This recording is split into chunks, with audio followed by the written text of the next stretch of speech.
दोस्तों, अगर मैं आपको बताऊं कि 74,000 इंडियंस सिर्फ एक साल में यूके छोड़कर वापस इंडिया जा चुके हैं, तो क्या आप इस बात को मानोगे? सोचो, जो यूके इंडियंस के लिए career, better education, better life का एक डेस्टिनेशन हुआ करता था, वही लोग उसी यूके को अब छोड़कर इंडिया वापस जा रहे हैं। और सबसे शॉकिंग बात पता क्या है?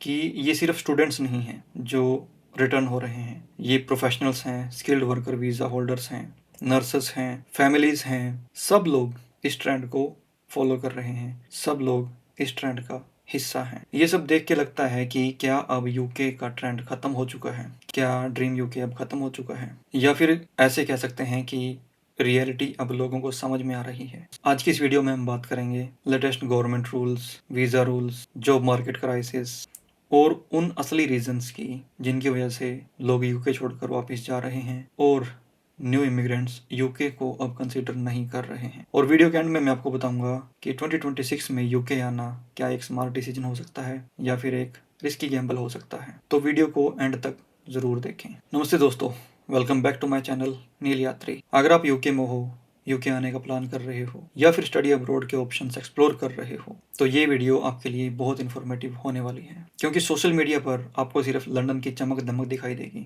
लेकिन ग्राउंड रियलिटी कुछ और है। तो चलिए उसी ग्राउंड रियलिटी को हम लोग चेक करते हैं इस वीडियो में। सबसे पहले देखते हैं कि डेटा क्या कहता है। UK office for national statistics के ऑफिशियल डेटा के अकॉर्डिंग यूके का नेट माइग्रेशन 2025 में शार्पली रिड्यूस हुआ है। नॉन ईयू माइग्रेशन में भी शार्पली डिक्लाइन आया है। रिपोर्ट्स के अकॉर्डिंग इंडियन नेशनल्स यूके छोड़ने वाले लोगों में सबसे बड़े ग्रुप में रहे। कुछ रिपोर्ट्स के अकॉर्डिंग 74,000 इंडियंस ने 2025 में यूके को लीव किया। इसमें स्टूडेंट्स, प्रोफेशनल्स और फैमिलीज इंक्लूडेड हैं। अब क्वेश्चन ये है कि आखिर ऐसा हुआ क्यों? क्या इंडियंस सडनली यूके से बोर हो चुके हैं? बिल्कुल भी नहीं। रीजंस बिल्कुल प्रैक्टिकल हैं। सबसे बड़ा रीजन है जॉब्स। 2021 से 2023 तक यूके में एक हायरिंग बूम था। इस बात से कोई डिसएग्री नहीं कर सकता है। बहुत सारे प्रोफेशनल्स और स्टूडेंट्स को लगा कि डिग्री के बाद जॉब इजीली मिल जाएगी, लेकिन 2024 और 2025 के बाद पिक्चर टोटली चेंज हो गई। टेक सेक्टर्स में ले ऑफ्स आए, स्पॉन्सरशिप देने वाली कंपनीज कम हो गई, कंपटीशन एक्सप्लोड हो गया। आज सिचुएशन ये है कि एक ग्रेजुएट रोल के लिए हंड्रेड्स ऑफ एप्लीकेशंस अप्लाई हो जाती हैं और इंटरनेशनल स्टूडेंट्स होने की वजह से स्पॉन्सरशिप का पंगा अलग से रहता है। ऑनलाइन प्लेटफॉर्म्स पर भी इंडियंस इन्हीं प्रॉब्लम्स को डिस्कस कर रहे हैं। लोग ओपनली कह रहे हैं कि डिग्री कंप्लीट करने के बाद जॉब सिक्योर करना एक्सपेक्टेशन से भी काफ़ी ज़्यादा हार्ड हो चुका है। यानी आपको डिग्री मिल गई, पीएचडब्ल्यू मिल गया, लेकिन आपको जॉब नहीं मिल रही है। और आपको जॉब मिले या ना मिले, यूके में रेंट और बिल्स कभी वेट नहीं करते आपका, उनको टाइम पर भरना ही पड़ता है। अब दूसरा मेजर रीज़न मनी। लंदन हो, मैनचेस्टर हो या बर्मिंघम, कॉस्ट ऑफ लिविंग पिछले कुछ सालों में बहुत ज़्यादा इंक्रीज हो चुकी है। रेंट एक्सपेंसिव हो चुके हैं, एनर्जी बिल्स एक्सपेंसिव हो चुके हैं, ट्रांसपोर्ट एक्सपेंसिव हो चुका है, ग्रोसरीज एक्सपेंसिव हो चुकी हैं। आप इमेजिन करो, आप एक स्टूडेंट हो तो स्टूडेंट के पास कितनी ही सेविंग्स होती हैं। आपने अपनी डिग्री कंप्लीट कर ली है, आपके पास सेविंग्स ज़्यादा नहीं है, आपके पास जॉब भी नहीं है, आप कितने दिन तक सर्वाइव कर पाओगे? इसीलिए मोस्ट ऑफ द स्टूडेंट्स ये सोच रहे हैं, ऐसा डिसाइड कर रहे हैं कि इंडिया वापस जाकर शुरू से करियर स्टार्ट करना फाइनेंशियली ज़्यादा बेटर रहेगा। और ऑनेस्टली ये डिसीजन इमोशनल कम फाइनेंशियली और प्रैक्टिकली स्ट्रॉन्ग ज़्यादा है। अब आते हैं इमिग्रेशन पॉलिसीज पर। ये बहुत इंपॉर्टेंट पॉइंट है। यूके गवर्नमेंट ने माइग्रेशन नंबर्स को रिड्यूस करने के लिए बहुत सारे रूल्स टाइट किए हैं। सैलरी थ्रेशोल्ड इंक्रीज कर दिए गए हैं, डिपेंडेंट्स के लिए रूल स्ट्रिक्ट हो चुके हैं, हेल्थ एंड केयर जो वीज़ा हुआ करते थे उन पर अब रिस्ट्रिक्शन हो चुकी है। यहाँ तक कि वर्क वीज़ा अप्रूवल्स में भी डिक्लाइन देखा गया है और स्टूडेंट डिपेंडेंट्स के नंबर तो ऑलरेडी डिक्रीज हो चुके हैं सिग्निफिकेंटली। और सबसे बड़ी बात, सेटलमेंट और लॉन्ग टर्म फ्यूचर को लेके अनसर्टेनिटी बहुत ज़्यादा बढ़ चुकी है। अब लोग इस बारे में सोच रहे हैं कि यूके में लॉन्ग टर्म में अपना सेटलमेंट का क्या रहेगा, क्योंकि जिस तरह से यूके में इमिग्रेशन लॉ रिस्ट्रिक्ट हो रहे हैं, लोगों को समझ में आ रहा है कि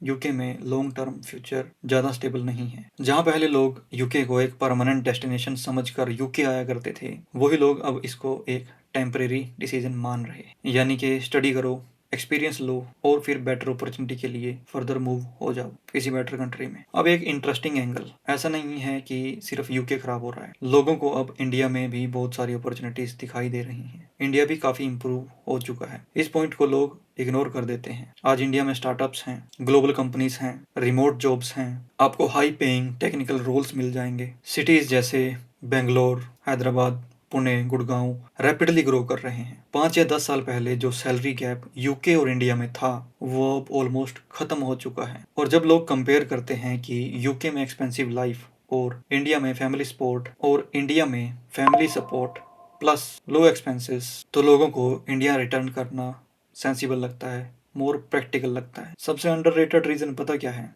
कि सोशल मीडिया पर लाइफ दिखाई जाती, कि जो लाइफ सोशल मीडिया पर दिखाई जाती है वो रियलिटी नहीं होती है। आप रील्स में देखते हो London eye, luxury lifestyle, weekend trip, cute cafes, लेकिन जो लोग नहीं दिखाते वो है rejected job applications, visa stress, rent pressure, mental health के तो लगे पड़े हैं, लोनलीनेस। और फिर जब लोग यूके पहुंचकर रियलिटी को एक्सपीरियंस करते हैं फिर उनको समझ में आता है कि रियल लाइफ और रियल लाइफ में कितना बड़ा डिफरेंस है। फिर समझ आता है कि एक्सपेक्टेशंस और रियलिटी में कितना बड़ा गैप है। इसीलिए ये लोग डिसाइड करते हैं कि यूके उनके लिए वर्थ इट नहीं रहा। तो क्या यूके खत्म हो चुका है? नहीं, बिल्कुल नहीं। यूके आज भी दुनिया की स्ट्रॉन्गेस्ट इकोनॉमीज में से एक है। वर्ल्ड क्लास यूनिवर्सिटीज हैं, करियर अपॉर्चुनिटीज भी हैं, लेकिन एक डिफरेंस आ गया है। 2026 का यूके उन लोगों को रिगार्ड करता है जो हाईली स्किल्ड हैं, क्लियर प्लानिंग के साथ आते हैं और रियलिस्टिक एक्सपेक्टेशंस रखते हैं। वो टिपिकल यूके चले जाओ और लाइफ सेट हो जाएगी, वो वाला एरा अब खत्म हो चुका है। अगर आप भी यूके आने का प्लान कर रहे हो तो रिसर्च करो, जॉब मार्केट को समझो। अगर आप स्टडी के लिए आ रहे हो तो कोर्स केयरफुली चूज करो। और हाँ, सोशल मीडिया के बेसिस पर तो कोई डिसीजन बिल्कुल भी मत लो। अब मैं आपसे पूछना चाहता हूँ कि इंडियंस यूके को क्यों छोड़ रहे हैं? जॉब मार्केट की वजह से, वीजा रूल्स की वजह से, या कॉस्ट ऑफ लिविंग की वजह से? कमेंट सेक्शन में ज़रूर बताना। और अगर वीडियो यूजफुल लगी हो तो आप अप्रिशिएशन के लिए इसे लाइक कर सकते हैं, कमेंट कर सकते हैं और शेयर कर सकते हैं। ऐसी यूजफुल वीडियोस के लिए आप मेरा चैनल सब्सक्राइब भी कर सकते हैं। इंस्टाग्राम पर मुझे फॉलो कर सकते हैं, मेरा चैनल है नील यात्री। आज के लिए इतना ही, मैं मिलता हूँ आपसे नेक्स्ट वीडियो में। तब तक के लिए हैव अ गुड वन।